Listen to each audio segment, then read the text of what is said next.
Bien, entonces el tema se llama crisis hipertensiva.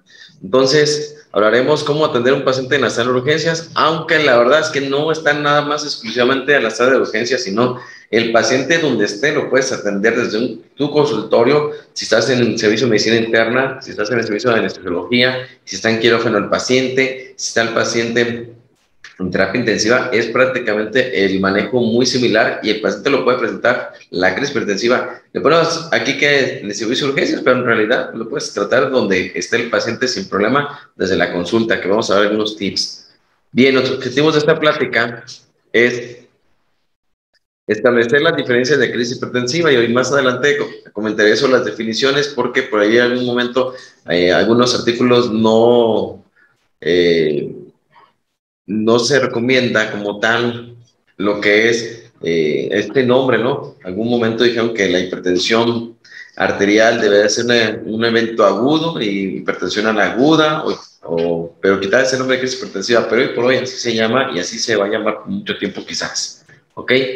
Y tenemos lo que es también conocer la fisiopatología de esta enfermedad, que es poca, pero también, y sobre todo la meta, hacia dónde voy a llevar a los pacientes, cuál es el tratamiento, cuáles son mis objetivos en cada escenario que se presente. Entonces, les voy a colocar un caso clínico. Yo sé que ahorita pues tienen los micrófonos apagados y no podemos interactuar de cierta manera porque son bastantes personas, pero quiero que piensen la posible solución a tu problema. De este caso clínico, ¿qué harías? Y vamos a ver, es un paciente que tiene 65 años de edad, es mujer, es hipertensa, es diabética, de larga evolución, acude a la unidad médica familiar por presentar tinnitus, cefalea ligera y sensación de cansancio.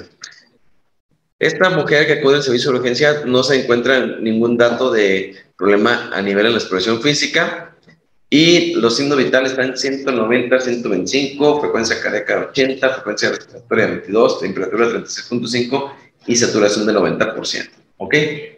Entonces, esta mujer que tiene 65 años y que tiene antecedentes de diabetes y que acude a urgencias en vía de su clínica, entonces nos la mandan con estos signos vitales. Les llamó la atención evidentemente lo que es esta presión de 190 a 125, ¿verdad? Y rápidamente pues nos llama bastante este problema, ¿no? Si ven, pues la paciente tiene algunos síntomas que son muy frecuentes, esos síntomas que son muy frecuentes en el escenario, del cual, pues muchos pacientes se acuerdan por cansancio, ¿verdad? Y a veces de broma lo decimos, pero algunos pacientes hasta decimos, bueno, mejor vienen por alguna incapacidad o algo no muy importante. Me gustaría que contestaras en el chat si esta paciente estando en el servicio de urgencias, tú la ingresas al servicio de urgencias o la mandas a su casa. Es decir, al momento que te llega a ti, como médico responsable, la mandas a su casa con esos signos vitales o te la quedas en el servicio de urgencias. Y si te la quedas, ¿dónde la dejarías? ¿Te gustaría dejarla en observación, área de choque, o bien en lo que es en el escenario de primer contacto, o bien corta estancia, que son 3 horas? Regálame un mensaje, ¿dónde dejarías a esta mujer? Observación, corta estancia, seguirse primer contacto, ok. Primer contacto, observación, primer contacto, corta estancia, monitoreo, observación, ok. Iniciaron medidas antihipertensivas, correcto, área de choque, muy bien. Se fijan que todos tenemos algo muy distinto, cada quien tiene una mentalidad distinta y realmente les quiero comentar que va a ser difícil que nosotros estemos de acuerdo y sobre todo teniendo la visión o lo que es mi imagen como tal, ¿verdad? Como médico de urgencias, finalmente. Entonces, algunos dicen, yo la ingreso a la de choque, otros dicen observación. Nadie me ha dicho que la manda a su casa hasta ahorita que veo. No veo que nadie la manda a su casa. Entonces, pues ya sería prácticamente una tarea de cada quien. Pero vamos a analizar qué vamos a hacer, ¿ok? Bueno, esta mujer, ¿sí? Permítame un segundo. Ahí está. ¿Sí me escuchan?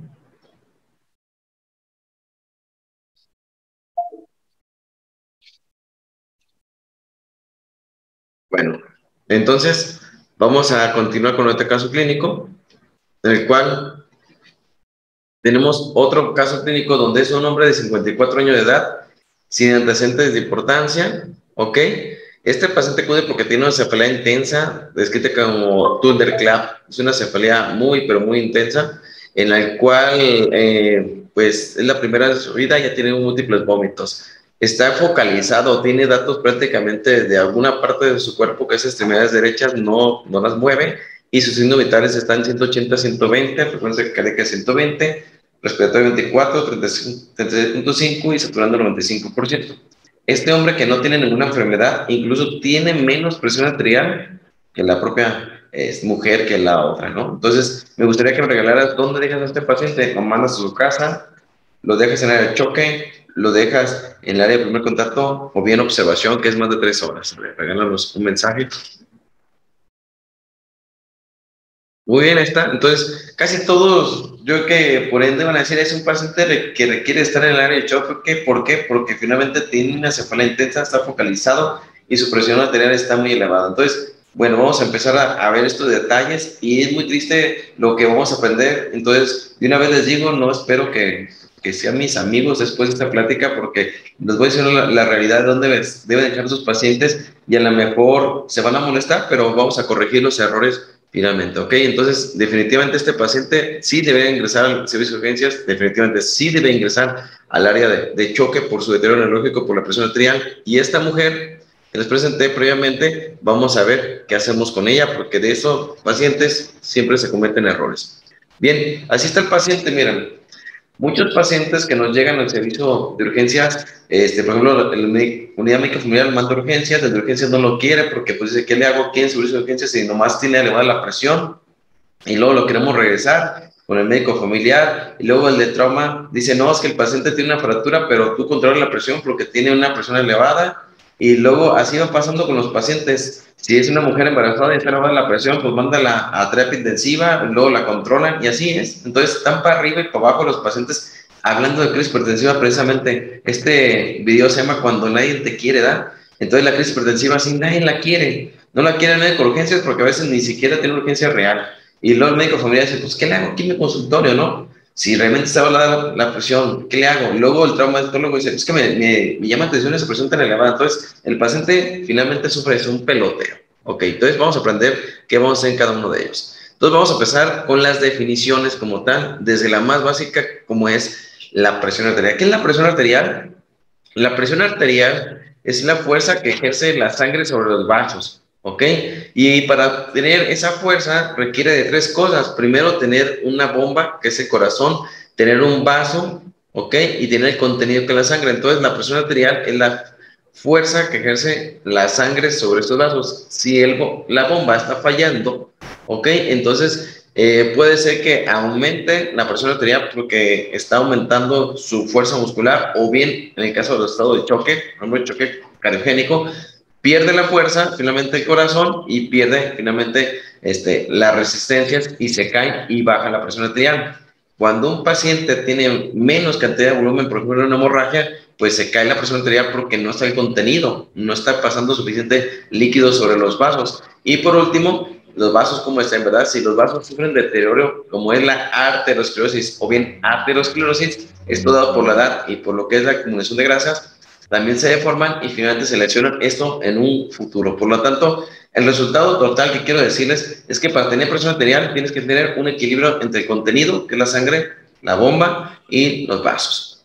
¿Ok? El aumento de la presión arterial, pues es una enfermedad crónica como tal, que de acuerdo a algunas guías que veremos y algunos cuadros, todavía en el mundo no se ponen de acuerdo cuál es la cifra adecuada, ¿verdad? Nosotros nos quedamos con las guías de práctica clínica mexicana, las americanas, y tenemos esta cifra que es 140-90 en una persona sana. Si tiene esa presión arterial por arriba de esto, pues finalmente tendrá una situación de hipertensión. Quiero decirles que desde el punto de vista de urgencias, como servidor, yo no hago diagnóstico de hipertensión arterial en el servicio de urgencias. Sería un error hacerlo porque el paciente habitualmente va por un problema que no es la presión arterial, excepto la crisis hipertensiva. Entonces, el diagnóstico de hipertensión arterial, el experto es el médico de primer contacto, el médico que le está viendo en un consultorio, el médico familiar o el médico internista, cuando el paciente lo está viendo prácticamente mucho más tranquilo y varias tomas y en ciertas situaciones que se deben de tomar en cuenta para que se haga una buena lectura. Bueno, sabiendo ese contexto, todos que tienen, todos los pacientes que tienen 140 o 90, vamos a decir que es un paciente hipertenso. Si el paciente tiene una enfermedad cardiovascular o es diabético, si tiene 130 80 más, es un paciente con hipertensión. Y si el paciente tiene datos de insuficiencia renal o tiene proteinuria, aunque tenga 125 75, bien, ese paciente finalmente es hipertenso. Quiero comentarle que al final les voy a recomendar y les voy a dar la bibliografía, entonces para que no se estresen de dónde sacar información, yo se lo voy a compartir, ¿vale? Bueno, ¿y qué es la hipertensión arterial descontrolada? La hipertensión arterial descontrolada es la elevación sostenida de las presiones arteriales, ya sea sistólica o diastólica, pero que no lesionan a ningún órgano, ¿no? ¿Sí? Este paciente habitualmente tiene una presión arterial de 160, 170, 150, y el paciente vive tranquilamente y asintomático. ¿Cuántos pacientes no vemos en la consulta o que se las encontró por hallazgo esa presión arterial y el paciente está como tal, sin ningún síntoma? Ese paciente, su problema se llama hipertensión arterial descontrolada, ¿ok? Bien. ¿Qué es la hipertensión arterial refractaria? Es otro concepto. Es aquel paciente que tiene 140 o más, o el paciente que es diabético, nefrópata, o que tiene un problema cardiovascular, que tenga 130, 80 o más, entonces, y que no responde a tratamiento con 3 medicamentos en sus dosis máximas y dosis plena, ¿sí? Entonces, incluido entre los 3 medicamentos, un diurético. Por ejemplo, habitualmente yo les pregunto a mis alumnos, ¿cuál es la dosis máxima de metoprolol?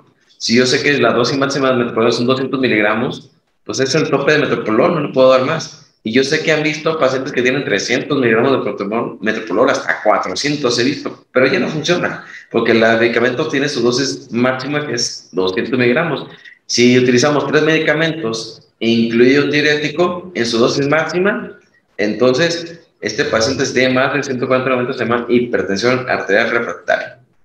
Otro contexto que me toca ver a mí, ahora sí que me toca ver más a mí que a los médicos de consulta, es la pseudocrisis hipertensiva, donde un paciente eleva su presión arterial, pero sin ser hipertenso. Como la mayoría de ustedes que quizás me están escuchando, no son hipertensos, pero ¿qué pasa? Que algún día tiene un problema de un dolor intenso, un cólico renal, que seguro están recordando algún paciente con cólico renal y tenía hipertensión, ¿verdad? Por el dolor, algún paciente que tuvo ansiedad, algún paciente que tuvo una situación muy especial. Por lo tanto, en este escenario, definitivamente es una situación de pseudocrisis hipertensiva. El paciente no es hipertenso, simplemente encontró las presiones arteriales muy elevadas. ¿Ok? Para poder hablar de crisis hipertensivas es necesario también saber cuáles son los órganos que se van a dañar ante el uso de lo que es nuestro órgano. Entonces, en el paciente, hablando del paciente que tiene un problema finalmente cardiovascular, puede tener un problema que es angina de pecho, un infarto con elevación del segmento ST, un infarto sin elevación del segmento ST, que veremos con detalle más adelante. A nivel del ojo, pues podemos tener un desprendimiento de retina, ¿ok? Que eso lo ve habitualmente el oftalmólogo. O también tenemos a nivel del riñón una falla renal aguda, y a nivel del cerebro tenemos varias entidades como es la enfermedad vascular cerebral, tanto isquémica como hemorrágica, o bien tener lo que es la encefalopatía hipertensiva, que todas estas lesiones lo vamos a ver con detalle y qué hace cada una de ellas más adelante. Por lo tanto, ¿sí? Es necesario conocer esto. Hace algunos años salió la clasificación JNS 8 2014. Esta es prácticamente una clasificación de los americanos, y en el cual nos orienta en lo que es la presión arterial. Entonces, estamos hablando de los números que se maneja un paciente estando tranquilo en su casa y en la consulta, no en el área de urgencias. Pero ellos, a partir de 160, 99, consideraron que el paciente tenía un estadio 2 de hipertensión, pero el paciente aquí está asintomático, ¿ok? Más adelante, como ven en esta revisión, que un artículo que les voy a compartir, vean cómo cada quien coloca cifras distintas en diferentes guías, diferentes países, ya sean en Europa, en España y lo que es América, hablando de Estados Unidos principalmente, y las diferentes sociedades. No tenemos prácticamente una cifra exacta para todos, ¿verdad? En promedio 140, 90 decimos para quedarnos tranquilos, pero en realidad pues las guías, ninguna concluye al fin de cuentas. Con lo que quiero demostrarles es que nadie se pone de acuerdo en el mundo para dar un número, pero bueno, en todos modos, necesito que las conozcan y que sepan que no hay un número definitivo en todo el mundo. ¿Ok?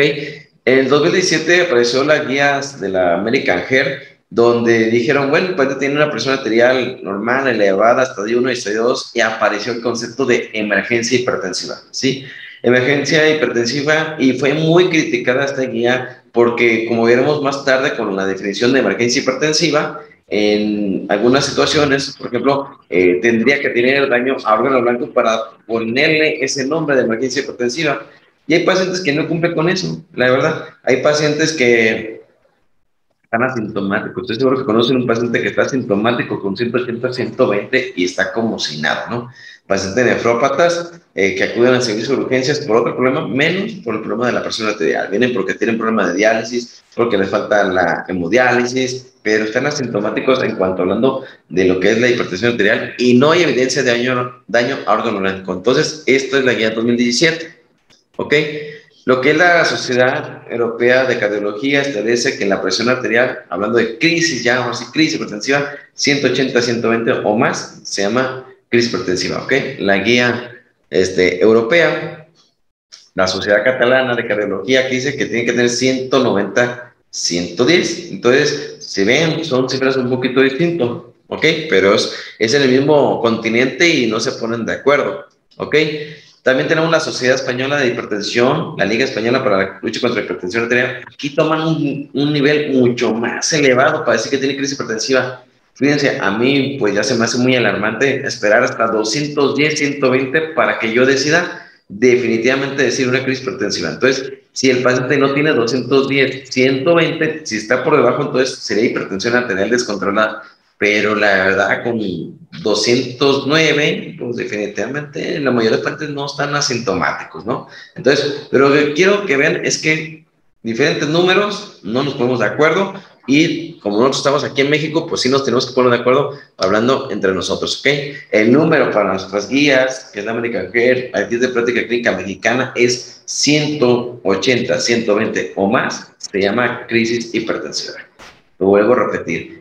El número para que nosotros digamos que el paciente tiene crisis hipertensiva, ya sea urgencia o emergencia, es 180, 120 o más. Si no llega a 180, 120 o más, se llama hipertensión arterial descontrolada, lo que esté por debajo. ¿Ok? Ahora, teniendo ciertas molestias en la crisis hipertensiva, tipo urgencia, que no hay evidencia a daño órgano blanco, entonces el paciente tiene derecho a tener algunos síntomas, por ejemplo, sentirse cansado, tener cefalea, tinnitus, como en la mujer que les presenté el caso primero, ¿verdad? Donde pues no se siente bien, pero no está grave tampoco. Entonces eso se llama urgencia hipertensiva, ¿ok? No hay evidencia de daño a órgano blanco, ¿ok? Sin embargo, algunas guías nos dicen, si el paciente tiene 220, 140, ¿sí? En un artículo que se publicó, se llama en automático emergencia hipertensiva. ¿Qué quiere decir? Que aquí no importa si el paciente está sintomático o sintomático, ya nomás con esa presión arterial que está 240, 120, ya ahí sí, por la cifra, merece llamarle emergencia hipertensiva, ¿ok?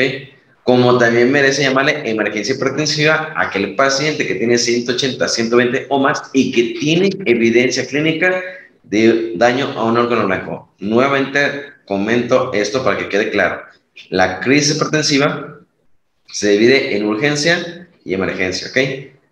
Los dos tienen 180, 120 o más. La urgencia, no hay evidencia de daño a órgano blanco, ¿ok?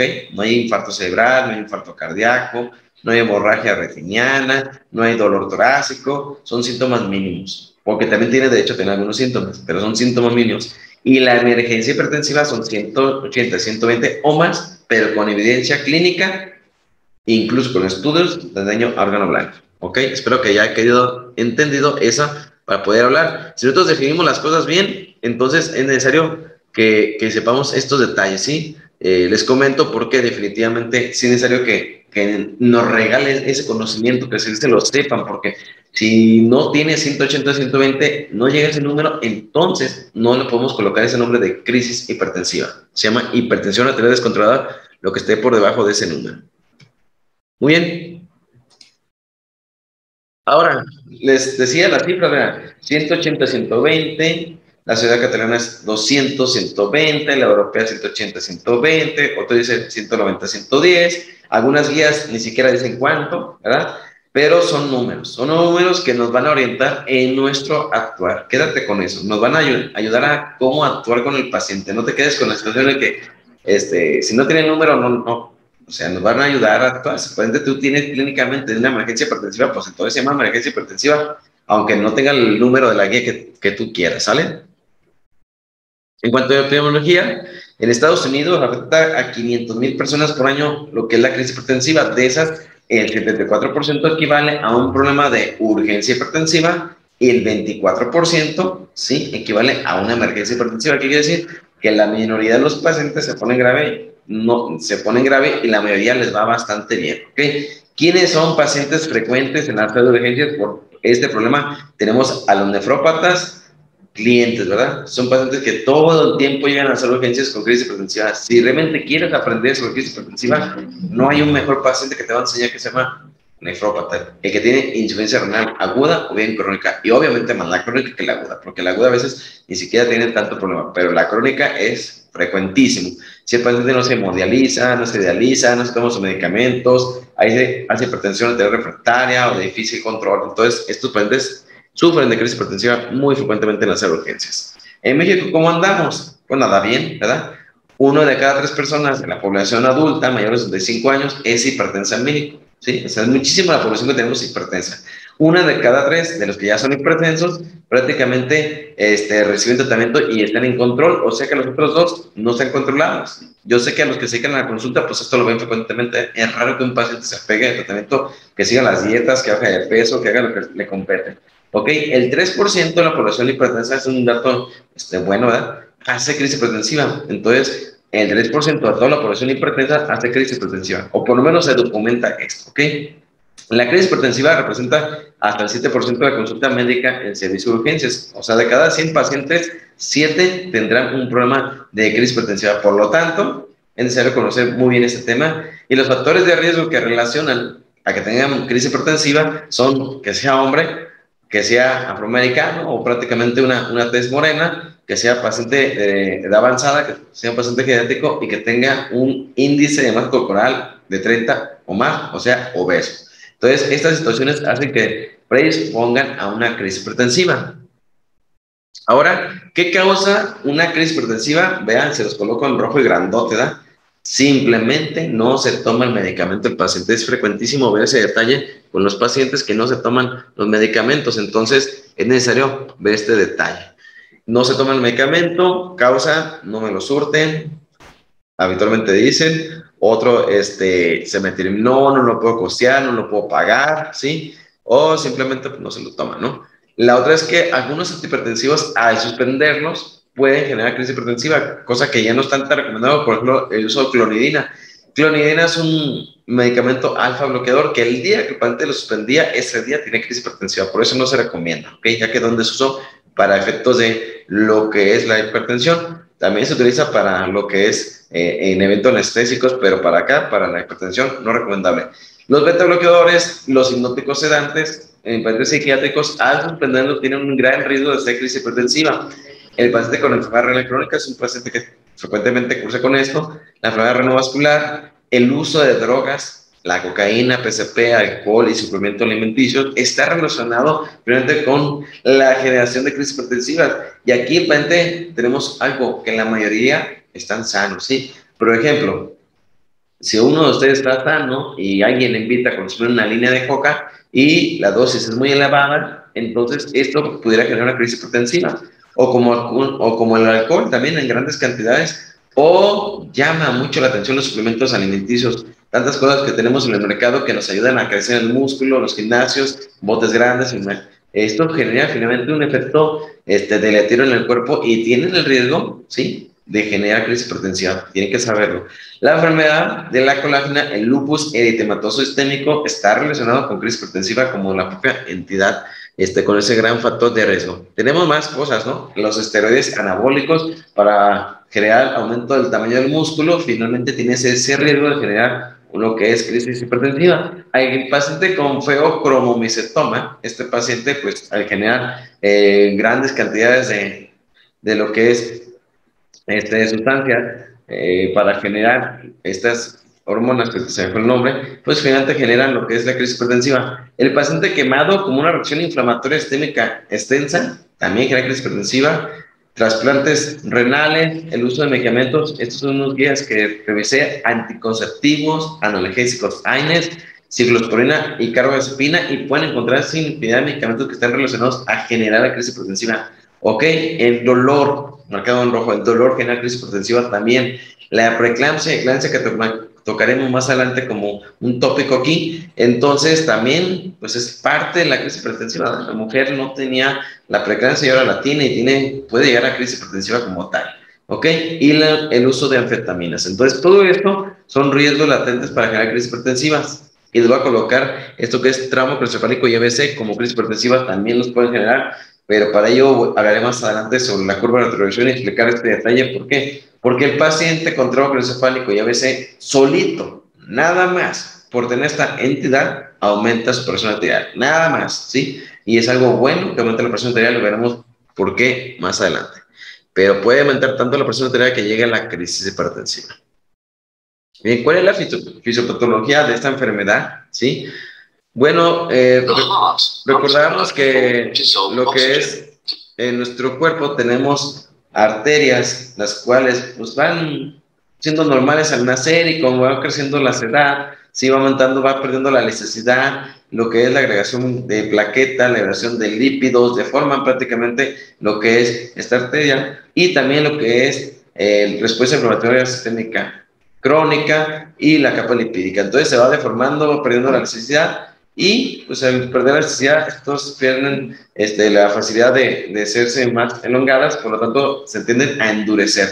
También agregamos lo que es la función renal, donde lo que es la angiotensina 1, angiotensina 2, van a ser potentes vasoconstrictores, generando un estado potencialmente finalmente de vasopresión. Eso es un escenario. Otro escenario es que retenemos un poquito más de agua y hay más volumen finalmente, y esto genera lo que es la hipertensión arterial. Entonces, hay muchas cosas por las cuales pudiéramos explicar lo que es la hipertensión, pero hablando exclusivamente de la fisiopatología de la crisis hipertensiva, la verdad es que se sabe muy poco, y vean los artículos, los comparto, dice fisiopatología, dicen una cuartilla, dice media cuartilla, y no dice nada, al final de cuentas. Está relacionado a muchas cosas, no se sabe mucho, pero lo que sí sabemos es cómo tratarla y cómo diagnosticarla correctamente. Entonces, el problema de la hipertensión arterial no es una enfermedad exclusiva de adultos, porque la mayoría creen, oh, pues el paciente hipertenso es un paciente que tiene 50 años, 60, y entre más edad, sí, entre más edad, más factores de riesgo y más hipertensión, sí, pero veamos que la hipertensión arterial ya se empieza a encontrar en pacientes jóvenes, incluso de 30 años. Y estoy seguro que conoces a un paciente que tiene 30 años y ya es hipertenso y ya está tomando medicamentos, ¿ok?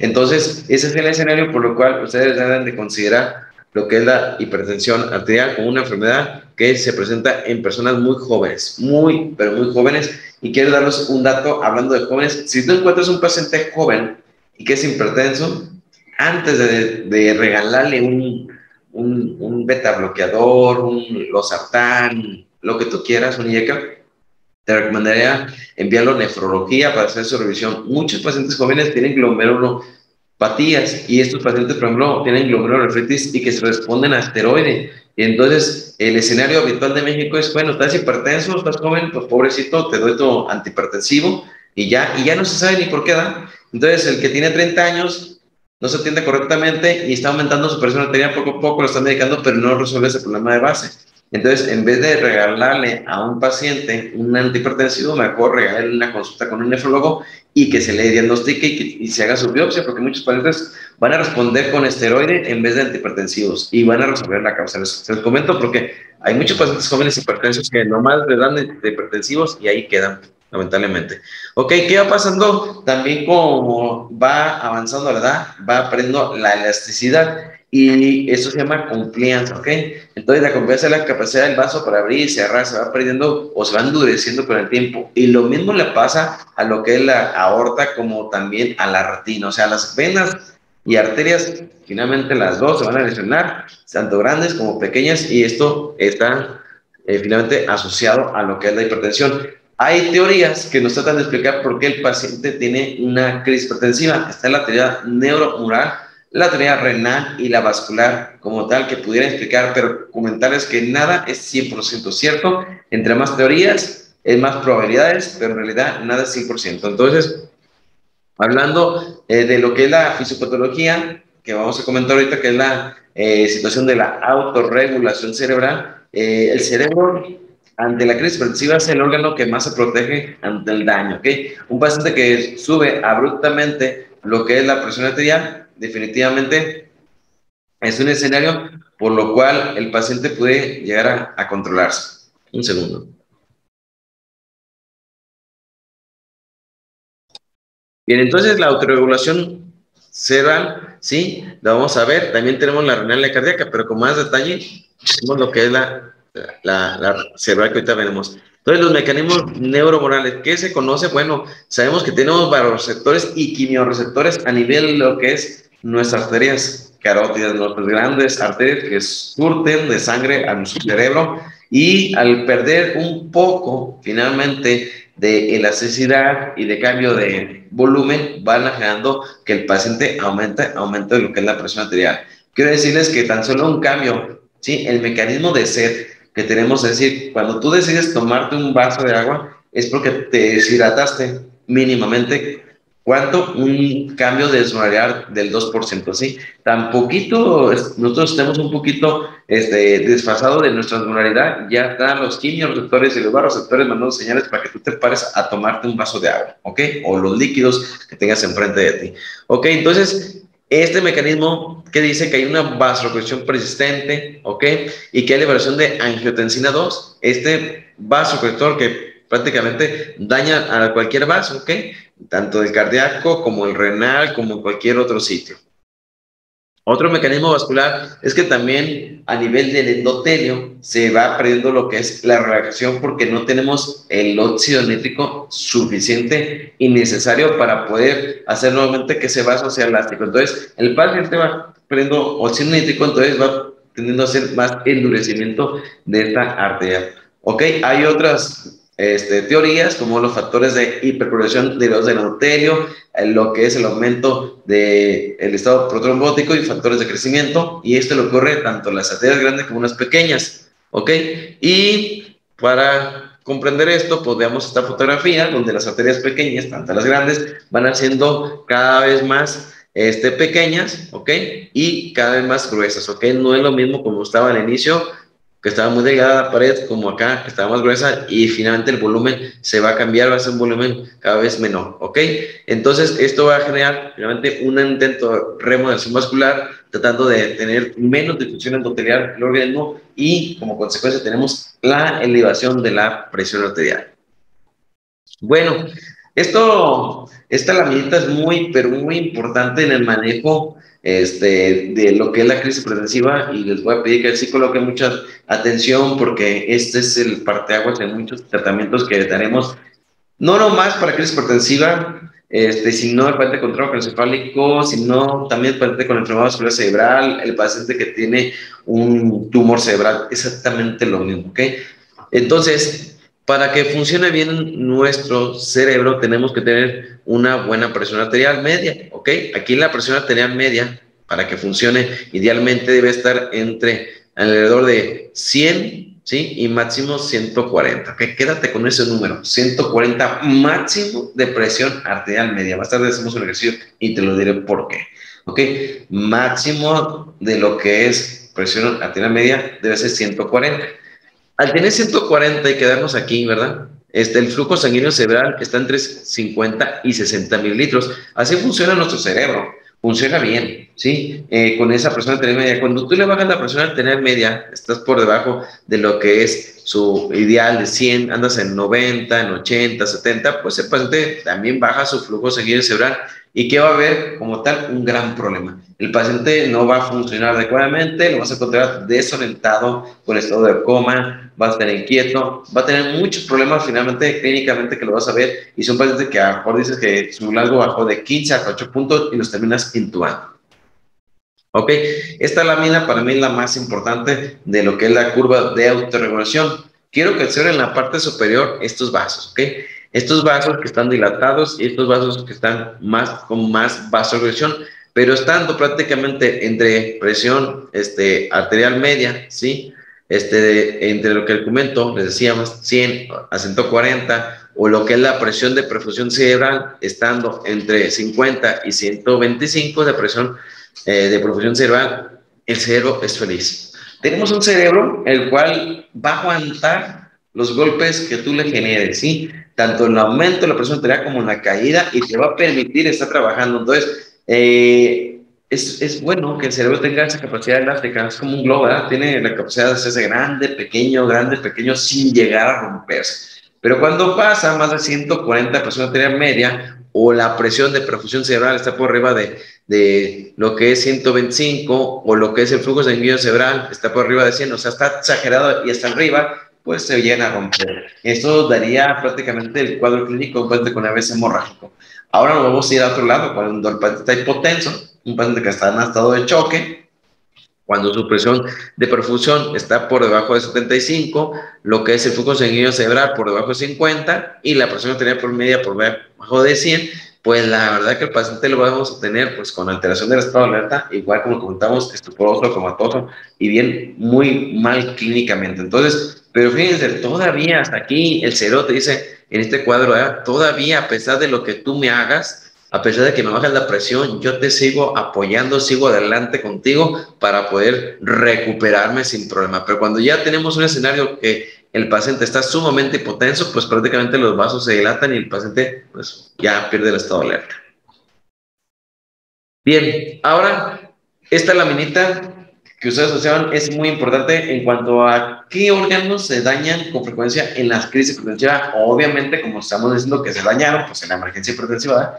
En la emergencia hipertensiva, ¿cuáles son los órganos que más frecuentemente se dañan? Aquí tenemos en porcentaje, ¿sí? Perdón. En infarto cerebral, tenemos la encefalopatía hipertensiva, tenemos a nivel cardiovascular el edema pulmonar, la falla cardíaca aguda o la descompresión de su falla cardíaca, el síndrome de Crohn agudo, falla renal realmente es poco, ¿ok? Y hasta incluso el hígado dice que eleva las enzimas hepáticas, pero yo nunca he visto ningún problema. ¿Qué sí es lo que veo? Aquí están los números. ¿Qué sí es lo que veo? Pues veo pacientes hipertensos que llegan con edema pulmonar, veo pacientes que tienen hemorragias cerebrales, infartos cardíacos, anginas de pecho, todos los días vemos anginas de pecho por crisis hipertensiva, ¿ok? Anginas hemodinámicas, eso sí es lo que vemos, ¿verdad? ¿Qué no veo? Pues no veo fallas renales agudas, o sea, para tener un paciente sano, ¿ok? Y de repente haga una falla renal aguda, es raro, o sí hay, pero muy pocos, la verdad, y así lo dice la bibliografía. Y también en porcentaje, 4.5% de lo que es las mujeres obstétricas en eclampsia, ¿ok? Disección aórtica, así como aparece 2%, la verdad, yo he visto muy poco pacientes con disección aórtica con crisis hipertensiva, así, que tengan dolor torácico, que están diaforéticos, que están a punto de romperse la aorta. Menos de 3 pacientes he visto en toda mi vida y tengo 11 años en urgencia, 11 años. Entonces, no es frecuente. ¿Ok? ¿Cómo hacemos el diagnóstico entonces de esta entidad? ¿Cómo lo hacemos? ¿Ok? Lo primero que debes hacer, pues es tomar bien la presión arterial, ¿no? Así de sencillo, tomar correctamente la presión arterial. Si no tomas correctamente la presión arterial, te vas a engañar. ¿Qué es lo que pasa o qué vemos? Les comento que a veces nos quedamos con la idea del esfigmobarométro electrónico, ¿ah? El que se toma aquí, el que se toma. Yo sé que ahorita actualmente lo vemos en el hospital, por todas partes, pero quiero decirles que ese equipo no es para tomar la presión arterial en un hospital. Ese equipo está diseñado para un solo paciente, para tomar la presión arterial en su casa y para que el paciente mismo se tome su presión arterial. No es para un uso hospitalario. Yo sé que lo utilizamos y lo tenemos, sí, sí. Es más fácil, más rápido, pero le tomamos la presión arterial a la cama 1, a la cama 2, a la cama 3 y llega hasta la cama 30 y el que hace el aparato pues va distinguiendo diferentes presiones arteriales, entonces pues no está diseñado obviamente para eso. ¿Con qué equipos debemos de tomarlo? Con el esfigmobarométro normal, ¿verdad? El antiguito con tus estetoscopios, eso normal. ¿Y cuál es el mejor elemento para hacer el diagnóstico? Pues el que está, el esfigmobarométro de mercurio que está pegado a la pared, pero bueno, a veces ya no existen o de repente terminan como reliquias, pero sería el mejor. Ese que se utilizaba previamente en los consultorios. Ahora, quiero comentarles que hay aparatos muy buenos para tomar la presión, que son los monitoreos o monitores que tenemos en la pared colgados, en un área de choque. Esos sí son muy buenos, incluso detectan presiones arteriales que nosotros no logramos ocultar. Son muy buenos, nada más que pues son para el área de choque, ¿ok? Pero bueno, hay que tomar una buena presión arterial antes de que establezcas un diagnóstico y efectúes un tratamiento. Te voy a invitar a que tomes la presión arterial del lado derecho y del lado izquierdo, para que no te vayas a quedar con la situación, porque en mi vida he tenido muchas discusiones, tristemente, de pacientes mal referenciados y que llegan a ciudad de urgencia y tienen presiones arteriales descontroladas, pero no tienen crisis hipertensiva. Y la verdad, pues, ¿qué le hago, no? Si el paciente no tiene nada, está sintomático y encontraron una lectura errónea y dicen, doctor, es que me leyeron allá y ya decía que tiene 180 y usted me dice que tiene 140, no puede ser. ¿Cómo se bajó la presión si no me hicieron nada? Y esa parte, pues, ¿por qué? Porque no se hizo una lectura correcta durante de su presión arterial. Entonces, antes de determinar el diagnóstico de si le tiene una crisis hipertensiva, tomen doble mes lo que es la presión arterial y diferencia de 5 minutos de un brazo al otro. Ahora que ya tienes tu cifra de 180, 120 o más, ¿ok? ¿Qué más te puede ayudar? Definitivamente, se los comparto, pues el médico urgenciólogo es clínico, 100% clínico, la medicina urgencia es clínica. Entonces, ¿qué hacemos? Pues revisar al paciente, eso es lo que te corresponde, revisar al paciente para hacer tu diagnóstico clínico. Entonces, ¿qué vamos a hacer? Un examen neurológico. ¿Ok? ¿De cuánto? 2 minutos, a lo mucho, o menos. De repente, si el paciente está diciendo cómo se llama, desde cuándo tiene la molestia, está bien ubicado, pues todos lo hacen en cada palabra, cada pregunta que le vas viendo, está haciendo su examen neurológico del hallazgo, ¿sí? Si tiene alteración de algún paracraneal, si tiene alteración de la marcha cuando llegó caminando, entonces todo eso lo hace prácticamente en el puro interrogatorio. Sí, la exploración neurológica completa en urgencias tarda 2 minutos, pero a veces te puedes tardar hasta con 3 segundos, 10 segundos, haciendo preguntas rápidas, te das cuenta que el paciente está neurológicamente íntegro. Si no está neurológicamente íntegro, ¿qué te puede orientar que esté grave o que te esté pasando? Si el paciente tiene alteración de estado de alerta, esté comatoso, esté desorientado, ¿ok? Pero en el examen neurológico siempre preguntan algo que sea congruente, ¿verdad? Porque luego de repente si le preguntas alguna cosa que no sea tan congruente, por ejemplo, sales con un detalle, ¿no? Importante de historia, pues no te lo va a decir. Mejor pregúntale algo muy sencillo: ¿cómo se llama el presidente de la República? ¿Sí?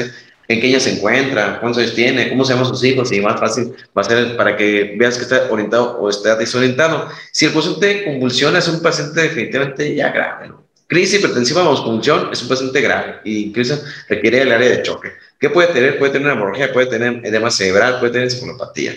Si tiene una focalidad neurológica, es decir, tiene un problema de no puede mover un brazo, la pierna, no puede hablar, no puede articular, tiene alteraciones de la visión, tiene un escotoma, es una focalidad neurológica y de repente requiere pues el abordaje correcto como debe ser. Y rigidez de nuca, pues datos de meningismo en las hemorragias subanualidades. Entonces, la exploración física es lo más importante, ¿ok? Cardiovascular que pueden encontrar, miren qué bonito es, lo bonito, yo siempre digo a los alumnos, lo bonito, ¿verdad? Explorar al paciente.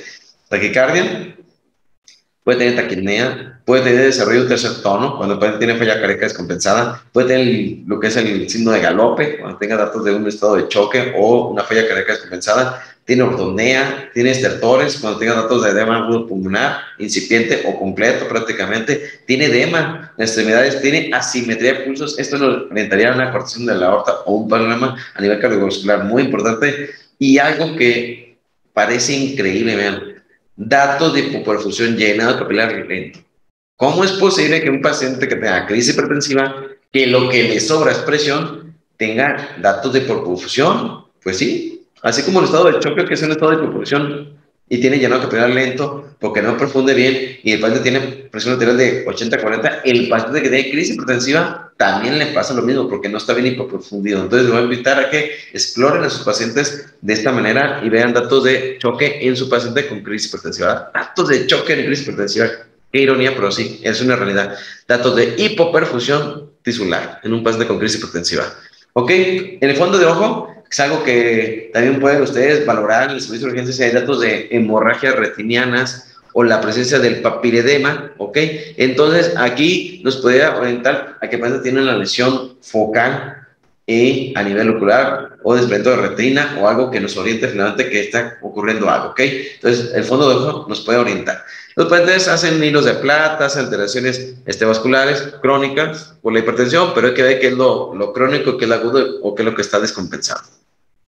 Bien, a nivel renal, ¿qué encontramos? Un paciente puede tener hematuria de manera aguda, puede tener proteinuria, sobre todo en la mujer con preeclampsia o también eclampsia, oliguria, una falla renal aguda o una falla renal crónica descompensada, y los edemas por pérdida de proteínas o bien por la acumulación excesiva de líquidos que nos puede orientar que el riñón no está funcionando adecuadamente. Pero también decirles que hay un detalle muy importante.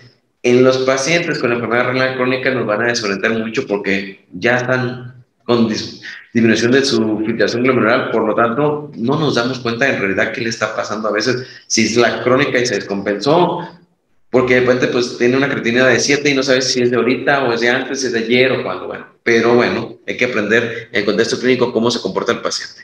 Ok, diagnóstico diferenciales en todo lo que es la enfermedad en crisis hipertensiva, ok, el EBC, la enfermedad vascular cerebral, sí se puede desencadenar finalmente por una crisis hipertensiva. El uso de drogas puede desencadenar una crisis hipertensiva, la falla renal, el uso de otras situaciones muy similares, por ejemplo, la tormenta tiroidea, el paciente cursa con crisis hipertensiva también, cursa con fiebre, cursa con taquicardia, está desorientado. No sé si han visto un paciente con tormenta tiroidea, pero el día que lo vea, nunca, pero nunca en su vida se lo va a olvidar. Es un paciente muy exclusivo, definitivamente, el que tiene tormenta tiroidea. Ojalá nunca lo tenga, pero lo tenga nunca, pero nunca se lo va a olvidar una tormenta tiroidea.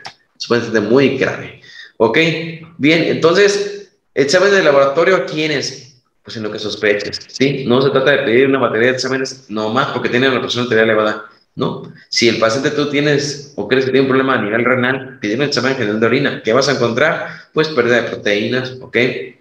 Vas a encontrar hematíes deformes, ¿ok?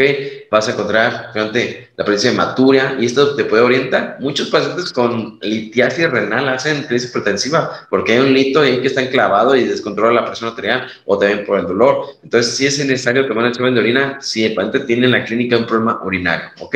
La prueba de embarazo, pues si tú sospechas que la mujer que está en edad fértil, ¿sí? Crisis embarazada y tiene crisis hipertensiva, pues pídele una prueba de embarazo, una prueba rápida de embarazo, ya sea en la orina o en sangre, y te das cuenta si sí o no, y puedes establecer un diagnóstico. Y bueno, está por demás decirlo, pero el uso de medicamentos como IECAS está contraindicado en el uso de lo que es en el embarazo, ¿eh? Los IECAS, por ejemplo, enalapril, captopril, todos ellos están contraindicados. Bien, auxiliares diagnósticos, la química sanguínea, la presencia de alteraciones de potasio, de sodio, ¿ok? En la sangre, nos pueden orientar a un problema de una situación de hiperaldosteronismo, también en alteración en la glucosa, pero también nos puede orientar a una situación de necrosis, nefroesclerosis maligna, que es un problema prácticamente a nivel renal, y esto puede generar una alteración de su química sanguínea con los mismos alteraciones de estos electrolitos, tanto el potasio, el sodio, el cloro, el magnesio, ¿ok?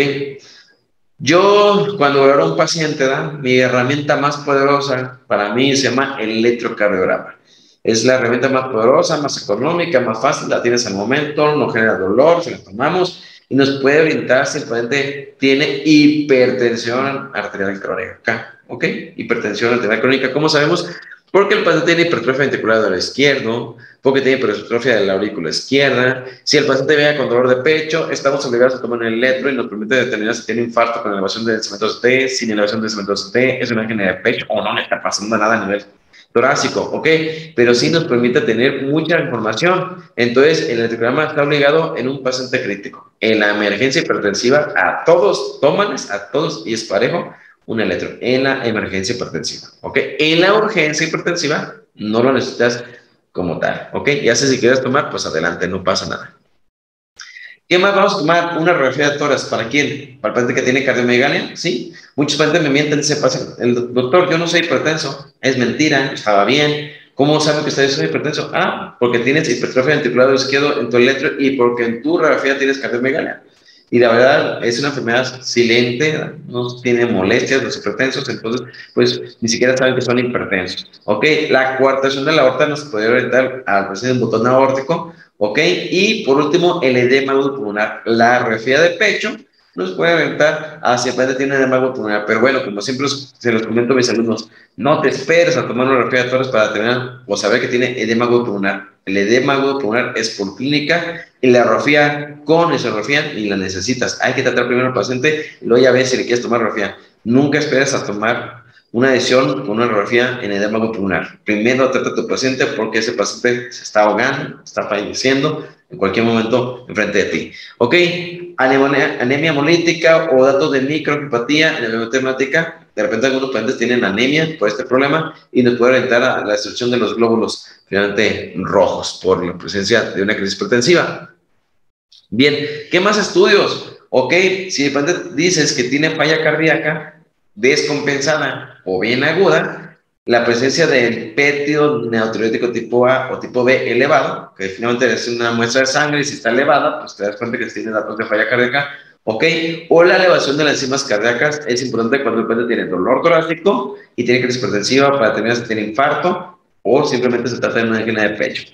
La tomografía obligada a todo paciente con deterioro neurológico. Cualquiera que sea su deterioro, tiene que tener tomografía de cráneo y también se recomienda eso de resonancia magnética, cualquiera de dos. ¿Qué tenemos más disponible? La tomografía de cráneo simple, ¿ok? Va a ser diagnóstico de IBS isquémico, IBS hemorrágico, encefalopatía, pero todo paciente con deterioro neurológico es igual a ataque de cráneo. También puedes tomarle al paciente que sospecha de una disfunción aórtica tomografía de tórax contrastada para ver cómo se encuentra la aorta, está dilatada, ¿sí? Está con algún saco o está a punto de reventar, ¿verdad? También a través de la resonancia magnética o a través de la ecocardiografía transesofágica, pero este es un estudio muy complicado que en crisis hipertensiva pues no es viable, ¿ok? Definitivamente no, hay que bajar la presión arterial antes de estar haciendo una manipulación del paciente como sería la ecocardiografía transesofágica. Lo mejor sería no invadir al paciente. Bien, ¿cuál es el tratamiento? Ok, ¿cuál es el tratamiento finalmente? Hay muchos manejos de lo que es el paciente, ¿ok? Entonces veremos sobre el tratamiento. Vemos este escenario, ¿sí? Es un paciente que yo atendí algún tiempo en la sala de urgencias, en mi hospital, estaba antes. Tenía la presión del paciente 190, 120 prácticamente, ¿ok? Nomás tengo la lectura del monitor y tengo la lectura de lo que es el esfismo. No tengo otra cosa, no tengo oxímetro en el monitor. Este paciente pues llegó con una franca crisis hipertensiva, edema agudo pulmonar, ¿ok? En el manejo del agudo pulmonar, si los comento, me gustaría que lo comentaran. ¿Qué le harían a este paciente? Lo tienes con 190, 120, regálame, ¿qué le harías a este paciente en un mensaje? ¿Ok? ¿Qué es lo que harías? ¿Qué medida le aplicarías? ¿Ok? A ver si me regalan un mensajito. ¿Qué le hacen a este paciente? Uso de diuréticos, correcto. Apliqué furosemide, correcto. De 1 a 2 miligramos por kilo está correcto, muy bien. Senfuro, ok. Totalmente. ¿Qué más le haríamos? Aparte del diurético, agregan otra cosa adicional. Hay 4 pilares en el manejo de este paciente. Siempre a todo paciente con edema agudo pulmonar se le tiene que hacer. Diurético, bien. ¿Algún otro? Ok. Y antihipertensivo intravenoso, muy bien. Correcto, estoy de acuerdo. Nitratos, correcto. Ya son nitratos y diuréticos. Faltan 2. Ok. Nitrocruceto de sodio, correcto. Nitratos y diurético. ¿Qué más? Me faltan otros 2. ¿Se puede utilizar isosorbide? Definitivamente sí. Claro que sí. Es lo que yo tengo en el salón de urgencias, isosorbide. ¿Ok? Que es un nitrato. Milrinona, ¿no? Bueno, pues se vieron muy finos. También, ¿verdad? Ok. Oxígeno, correcto. Ya son 3. ¿Qué más? Falta uno más. Ok. Oxígeno, nitratos, diurético, oxígeno, falta uno. Aminas, no, la mina es lo que menos le sobra la presión. Aminas lo aumenta. Posición sentado, correcto, Rus. Sentadito el paciente, ¿no? Todo paciente con edema pulmonar sentado, con diurético, oxígeno, nitratos y le vamos a agregar otro medicamento. El esteroide no, de dexametasona no tiene ninguna utilidad. Le vamos a agregar un opiáceo. Pone ibuprofena, morfina, nalgufina, fentanilo, cualquier opiáceo disminuye lo que es el retorno venoso y por lo tanto mejora al paciente por esta situación y también le quita la ansiedad o la disnea. ¿Ok? Correcto. Entonces, eso tenemos que hacer. Ahorita vamos a ver con detalle. Entonces, hacemos eso, le aplicamos 80 miligramos de furosemide, lo ponemos sentado al paciente, le pongo mascarilla con reservorio al paciente y ¿qué es lo que hago también? Luego con ese paciente yo le apliqué buprenorfina y Esta de las cosas muy bonitas, ¿ah? Y faltó nitratos, le puse sus bebidas igual. Las cosas muy bonitas de la emergencia, esto es una hermosura, porque cuando el paciente sabes que tiene y lo tratas en menos de 10 minutos, te está agradeciendo. Este paciente en 10 minutos de estar prácticamente con criterios de intubación, lo que hicimos es finalmente darle manejo. Miren cómo está actualmente, ¿verdad? Estaba intranquilo, es un paciente de nefrópata que estuvo en el servicio de urgencias. Él fue mi médico interno, ahora ya es especialista, pero ahí está el paciente como si nada, ya cooperando y hablando. O sea, hicimos la posición de sentado, el oxígeno, nitratos, diuréticos y opiáceos. Ahí está el edema pulmonar resuelto y su presión arterial, miren, para que vean, 93 de cardíaca y su presión arterial está en 185, 110. Van a decir, doctor, pues si me bajó casi no la presión. Pues sí, no la bajé mucho, pero ya está sintomático, ya está como si nada. Entonces, aquí la intención es conocer cada entidad, ¿ok? Entonces, vamos a hablar de los tratamientos, de las guías, eso es lo que lo voy a compartir, les comento, si no les llegan, me mandan un mensaje, con mucho gusto se los comparto, ¿ok? Y muchas cosas, ¿ok? ¿Cuáles son las metas? ¿Ok? Yo siempre les digo, Adquieren, estimados, principio primero, no dañes al paciente. Cuando tú curas a tu Hipócrates que no vas a dañar a nadie, pues lo debes de hacer, ¿verdad? Primero no dañar a tu paciente. Y en la crisis hipertensiva hay muchísimos errores en el manejo, muchos, pero muchos errores tristemente en el manejo, y eso los paga el paciente. Los he visto sufrir, los he visto fallecer, ¿sí? Por no saber controlar la crisis hipertensiva y desfasarnos en irnos hasta el otro lado, ¿ok? Entonces, lo primero, no dañes a tu paciente. ¿Cuáles son las metas? Depende de tu escenario. En crisis hipertensiva, urgencia o emergencia. ¿Te urge bajar la presión o te puedes esperar? ¿Ok? Y eso es lo que aprenderemos. ¿Ok? En esta imagen vemos que la urgencia hipertensiva, ¿ok? En la urgencia hipertensiva tienes de 24 hasta 72 horas para bajar la presión arterial. ¿Ok? De 24 horas hasta 72 horas. O sea, de 1 a 3 días. Regálale a tu paciente esa información. Regálaselo. ¿Sabe qué? Su presión arterial le va bajando poco a poco. No llevo prisa por bajárselo. No me urge, aunque sea urgencia hipertensiva, no es urgente, ¿verdad? Aquí la urgencia no es urgencia, no es emergencia. Es urgencia hipertensiva, le vamos a bajar la presión arterial poco a poco. Ok, el tratamiento es oral y habitualmente el paciente debe estar en su casa, no en un hospital. Errores en esto. Lo ingresamos en una sala de urgencias, lo dejamos sentado, los dejan en ayunas, ¿verdad? Yo no sé por qué dejan a los pacientes en ayunas si pueden comer. El hecho que tú dejes a un paciente en ayunas lo vas a hacer sufrir, lo vas a dejar sufrir ahí, porque va a tener hambre en muy poco tiempo, ¿ok?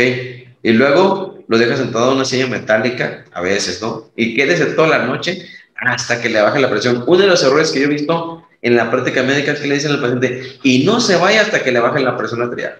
Y no se vaya. Y ahorita que vaya, ahorita que baje la presión arterial, lo mando a su casa. Ahí está el paciente, ¿no? Un turno, 2 turnos, 3 turnos, y luego el paciente no se baja la presión. Pues no, porque tienes que comprender que tienes 24 horas, o sea, su presión arterial, así como se fue subiendo, así se la tienes que ir bajando poco a poco. Entonces, en la urgencia hipertensiva, el manejo no es rápido, es lento.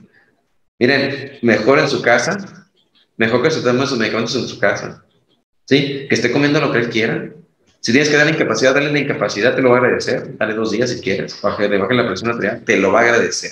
Se puede ir a la playa si quiere y lo va a bajar la presión arterial poco a poco. Pero dejar a un paciente hospitalizado innecesariamente es un castigo para el paciente, nada más. Porque lo he visto hasta el cansancio en los pacientes ingresados de manera innecesaria en una sala de urgencias. Ahora vamos a ir de otro lado, en la emergencia hipertensiva, donde aquí sí te urge bajar la presión arterial en promedio en 1 hora, ¿ok? Pero hay una tasa recomendable que es los primeros 15 minutos a 20, depende de donde tú leas, depende de la emergencia, porque cada uno se trata distinta, pero los primeros 15 a 20 minutos son latentes en el manejo de la crisis hipertensiva tipo de emergencia.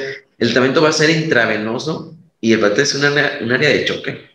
O sea, ni siquiera lo vas a tener que dejar en área de observación, el paciente debe estar monitorizado y pegado al área de choque con un monitor y con soluciones intravenosas, donde cada gota que le cae, cada gota que cuenta para bajar la presión arterial. Entonces, la emergencia hipertensiva es algo muy grave que puede llevar a la muerte del paciente o aumentar su deterioro. Entonces, son pacientes que están totalmente desfasados a urgencia hipertensiva, a su casa, y otro, finalmente, en el hospital, con mucho deterioro. ¿Y cómo le bajo la presión arterial? Pues hay muchas opciones. Tienen muchos medicamentos que actúan en diferentes lugares. Por ejemplo, a nivel del riñón, tenemos los IECAS. Los IECAS son tanto vía oral como el enalapril, captopril, como también tenemos enalapril intravenoso, ¿ok? Existe, pues no lo tengo yo en México, que yo sepa, pero existe. Tenemos los ARA2, tenemos lo que son los diuréticos. A nivel de los vasos, que pueden actuar finalmente a nivel coronario o de las resistencias vasculares periféricas, los nitratos, hidralazina, bloqueadores que no calcio, alfa bloqueadores. Tenemos diuréticos, tiacídicos, diuréticos de asa, ahorradores de potasio. Tenemos medicamentos que actúan a nivel cardiovascular, beta bloqueadores y calcio antagonistas. O sea, tiene una gran cantidad de opciones para el manejo.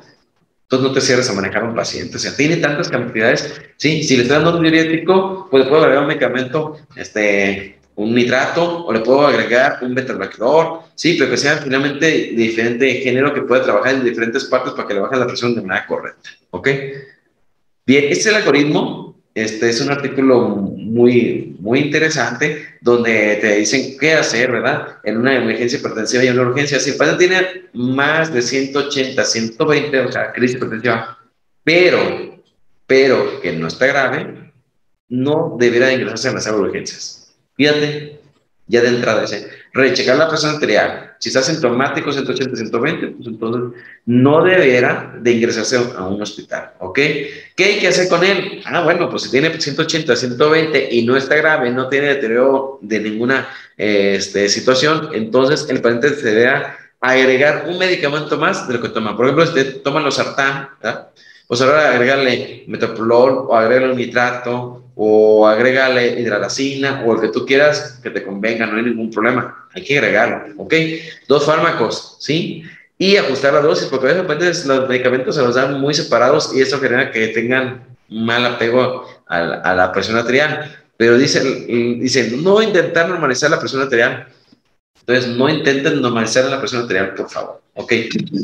Pero bueno, son pacientes, ¿ah? Y los pacientes son personas que tendrás que valorar. Si dices, ¿sabes qué? Pues a pesar de que digan la guía que tiene 180, 120, yo lo quiero ingresar. Ya sería bajo tu criterio, nada más ten en cuenta, sí, que sea un poco una distancia muy corta y que no intentes bajar la presión a 140-90, ¿no? No lo quieres llevar a 140-90, porque lo viste. Los quieren bajar a 140-90 y ¿cuál es el resultado? Pues que el paciente de reto está peor que como llegó. Llegó casi sintomático, de reto está diaforético, tengo cefalea, me siento mal, estoy cansado, no puedo caminar. ¿Qué me está pasando? Pues sí, estás hipotenso. Estás hipotenso. Así de sencillo. ¿Cómo sé que está hipotenso un paciente? Cuando le bajan 25 a 30 milímetros de mercurio de expresión basal, ¿ok?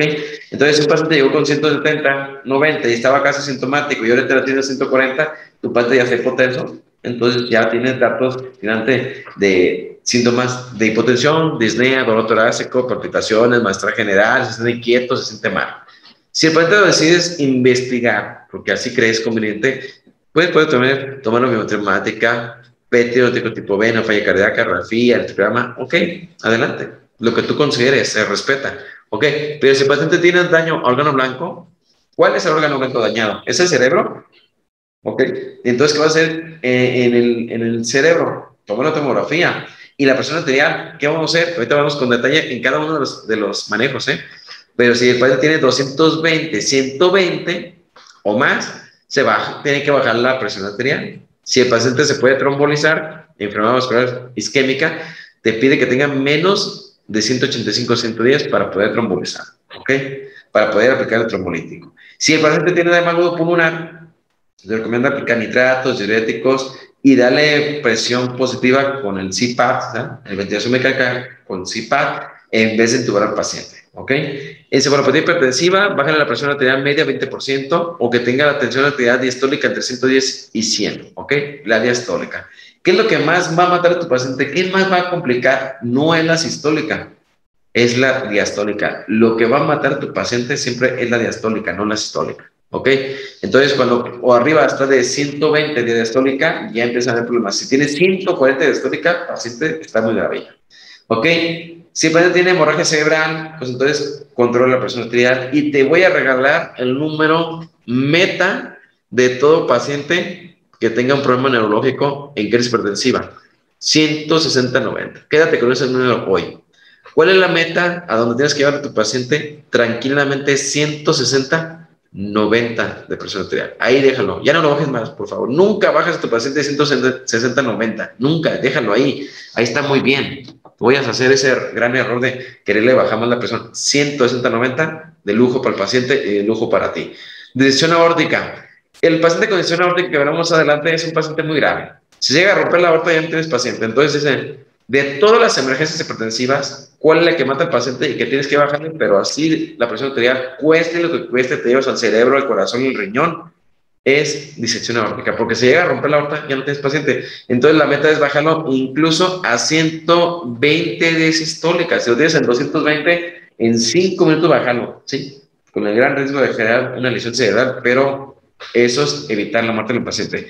En la mujer embarazada con preeclampsia y eclampsia, que veremos más adelante, la meta como tal es 140-90. ¿Sí fijan? Ni siquiera te quieren que tengan una presión arterial normal, mujer que tiene preeclampsia y eclampsia, o sea, 140-90. O sea, hay que tener finalmente ligeramente hipertensos. ¿Con qué voy a tratar en un paciente? Pues con lo que quieras. En la urgencia hipertensiva, con lo que quieras. No hay ningún problema. O con lo que tengas, ¿no? Porque a veces no es lo que uno quiere, sino es lo que uno tiene, ¿verdad? Puedes darle captopril, bioral, no sublingual. Algunos artículos dicen sublingual.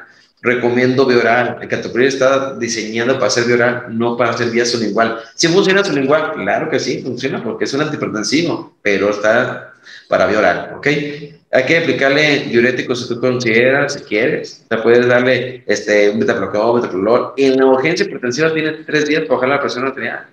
No llevas prisa. Cualquiera, ajustele su medicamento, dale que tú quieras. Medicamento que a ti te sientas cómodo en darlo. Es oral y no llevas urgencia, ¿ok? Puedes darle, por ejemplo, el litiazem, puedes darle lo que es hidralazina, no sé, que tú quieras. No hay ningún problema en urgencia hipertensiva. O a veces el que él mismo toma, pero aumenta la dosis. Nomás acuérdate cuál es la dosis máxima de cada medicamento. Si tienes duda, en lo que te voy a compartir ahí viene. O sea, no te estreses, ¿vale? Más un reajuste, ¿ok? Entonces, vía oral en urgencia hipertensiva, ¿ok? Si tomaba un medicamento, pues le agrega 2. Si tomaba 2, pues agrega un tercero, ¿ok? Pero no hay urgencia como tal en la urgencia hipertensiva. Vuelvo a repetir, en la urgencia hipertensiva no hay urgencia, tristemente, de bajar la presión arterial. Tienes hasta 24 a 72 horas. Mejor infórmale bien a tu paciente. Infórmale cómo hacer las cosas. ¿Sabes qué? Mira, vas a bajar la presión arterial, te vas a tomar la presión arterial mañana, tarde, noche, regístrala y mañana ven a mí. Sí, ven o avísame un mensaje y si te dedicas a la consulta externa, pues estamos aquí en contacto y poco a poco baja la presión arterial. Le va mucho mejor que lo tengas hospitalizado, porque estar hospitalizado es un gran reto para el paciente y un gran deterioro. Ahora vamos a ir con el paciente grave. Emergencia hipertensiva. Híjole. Esta lámina creo que es muy, muy importante, muy interesante, porque dice muchas cosas. Fíjate, así, en las emergencias hipertensivas, tenga lo que tenga, en promedio vas a disminuir la presión arterial media 25%, ¿ok? En la primera hora. El 25% de lo que es la presión arterial media. Vamos a hacer un ejemplo para que nos quede claro aquí. ¿Cómo sacar la presión arterial media? ¿Ok? ¿Cuál es la presión arterial media de 120-80 de tu presión arterial? Supongamos que tú eres normotenso, ¿eh? Yo soy normotenso y mi presión arterial de todos los días es 110-80.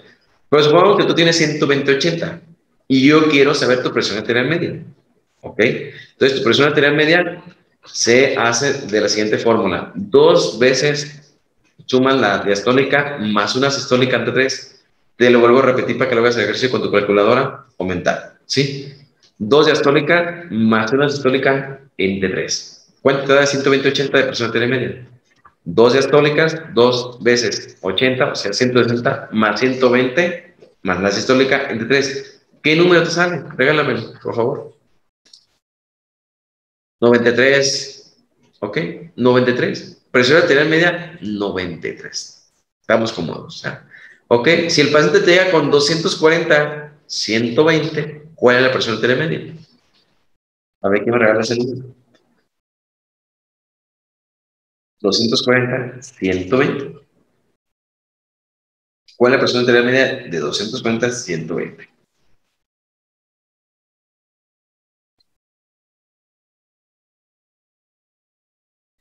160.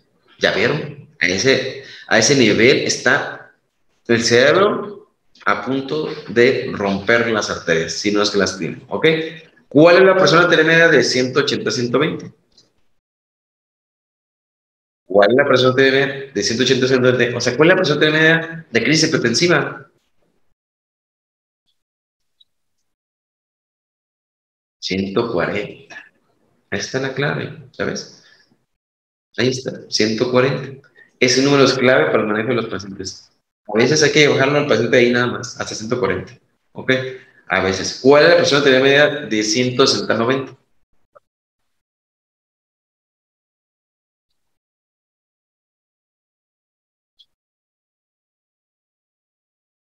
113. ¿Ok? Entonces, paciente con enfermedad neurológica, 113, 120 de presión arterial media, está muy bien. ¿Ok?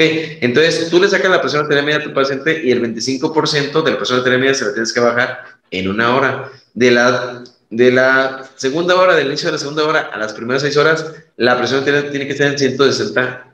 ¿Sí? La sistólica o la diastólica en 100, ¿te fijas? O sea, lo quiere tener hipertenso las próximas 6 horas y de las 6 en adelante, para completar 24 horas, debe tener prácticamente la meta de 140 a 90 promedio. ¿Sí? ¿Ok? Entonces, poco a poco.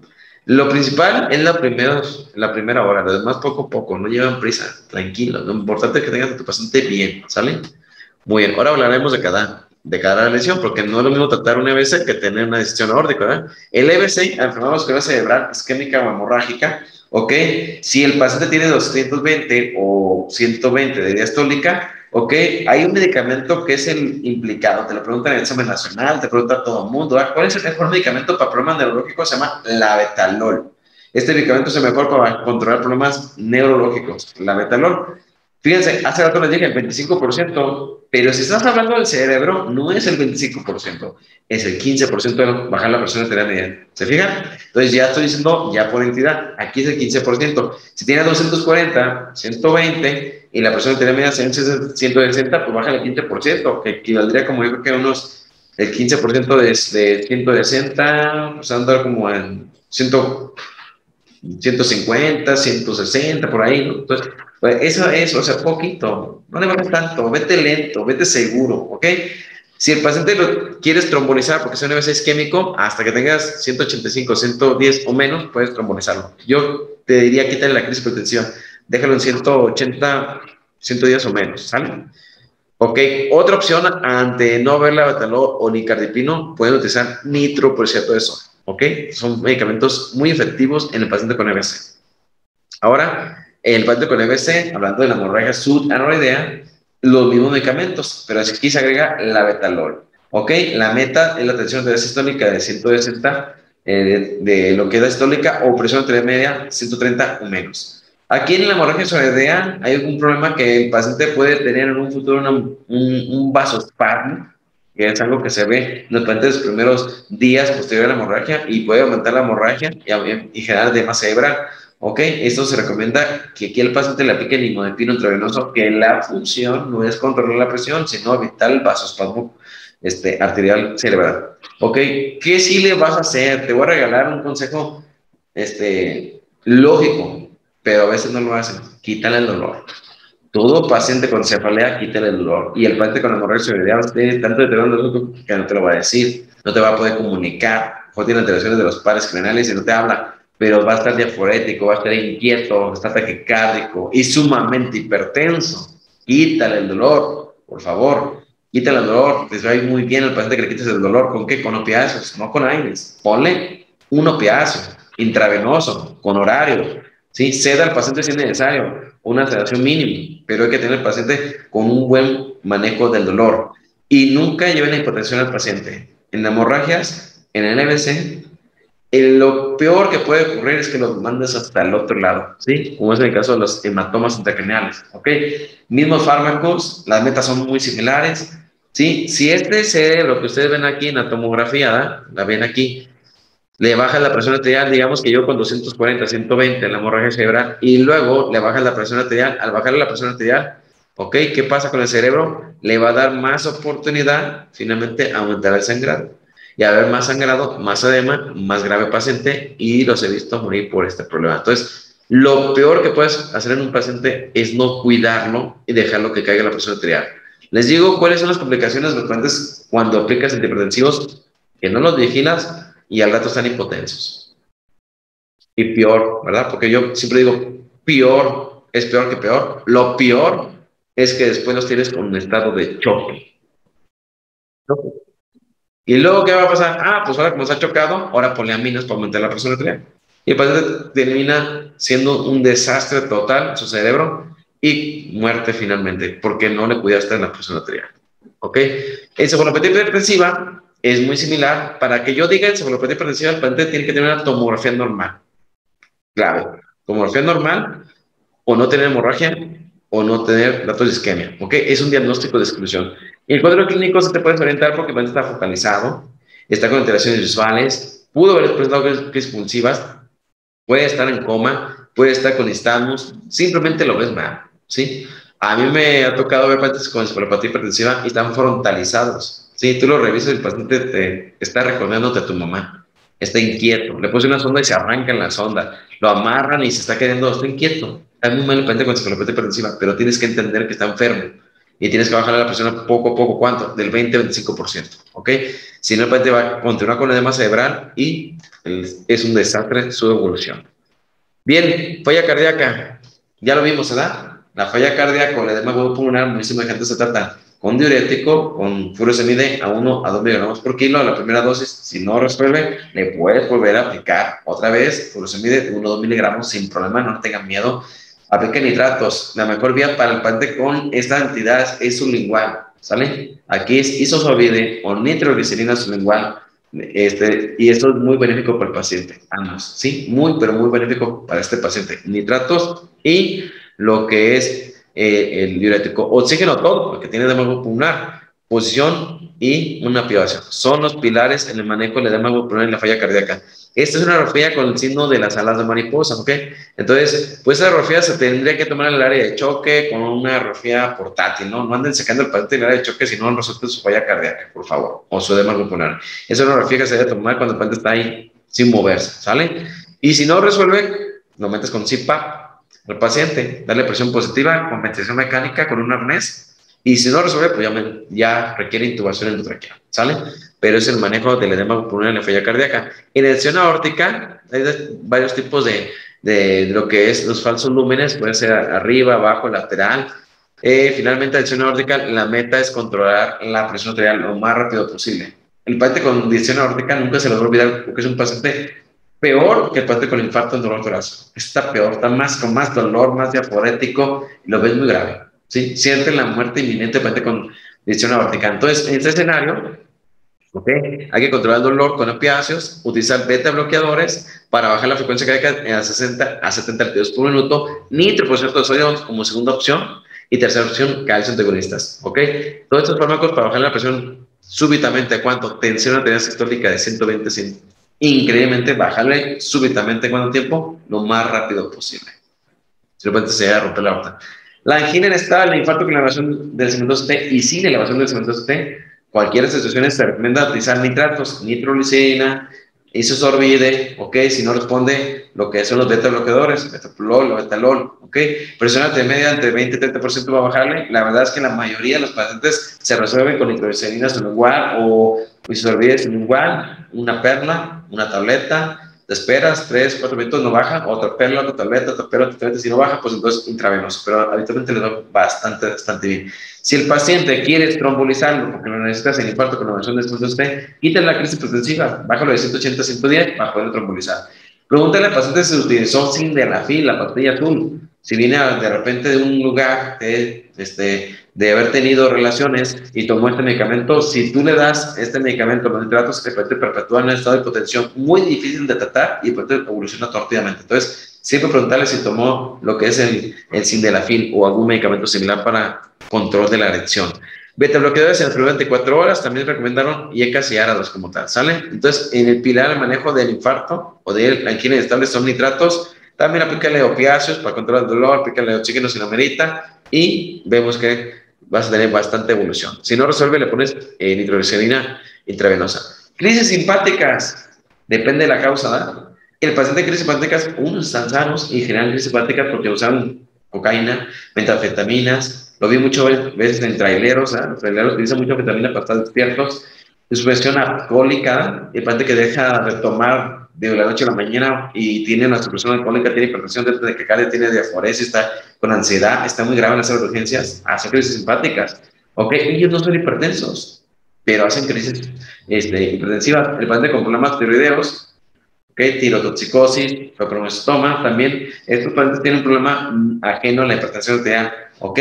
Estos pueden resolverse cualquiera con lo que es los antihipertensivos, como fentolamina o nitroglicerina, pero te voy a dar un consejo, según unas guías. Por ejemplo, el uso de cocaína, metanfetaminas, antes de aplicarle un antihipertensivo, por favor, regálale una benzodiazepina. Antes de aplicarle a una crisis simpática, como uso de cocaína, metanfetaminas o alguna droga, no le apliques un antihipertensivo. Regálale una benzodiazepina, regálale 10 miligramos de diazepam intravenosos. Dice la guía que el paciente debe estar en una zona donde esté tranquilo, cómodo, luz apagada, televisión que te dice la guía, no, llena toda, bajarle a la presión arterial, no requiere otra cosa, ¿ok? Si no resuelve con una benzodiazepina, que así los maneja, debe de ese manejo, puedes aplicar nitroglicerina, fentolamina o verapamilo como tal, ¿ok? El abetalol no está recomendado, ¿ok? En este tipo de pacientes, y si tú aplicas benzodiazepinas, considera que el paciente puede tener un deterioro respiratorio, por lo que te recomiendo aplicarle oxígeno. Acá estamos terminando en la parte de la sección de cada enfermedad. Hablamos de preeclampsia y eclampsia, ¿ok? Preeclampsia, embarazo, más de 20 semanas de gestación, con proteinuria e hipertensión, ¿ok? Esa mujer puede presentar una crisis hipertensiva, o también la eclampsia puede presentar una crisis hipertensiva. Si lo presenta, el medicamento recomendado es labetalol o nifedipino como primera instancia, ¿ok? Según las guías internacionales y artículos americanos, ¿ok? Hay que evitar hipotensión, evidentemente, en una mujer embarazada, porque también hipotensa lo que es al producto, ¿ok? También se recomienda hidralacina en la mujer, ¿sí? Para bajar la presión arterial como alternativa. Y si la mujer convulsiona, pues se llama sulfato de magnesio la medida. Entonces, esto es lo que tenemos que utilizar como medicamentos en crisis hipertensiva en preeclampsia de eclampsia, ¿ok?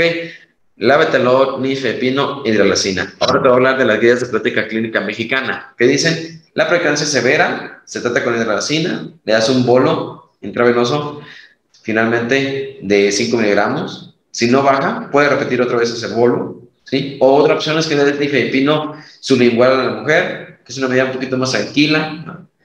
Y si bajó o no bajó, puedes darle otra dosis y le agregues alfa-metildopa o bien hidralacina en tabletas, ¿ok? Entonces la crisis hipertensiva la empiezas a tratar de una manera sublingual o intravenosa y ya les empiezas a dar lo que es lo bioral, ¿ok?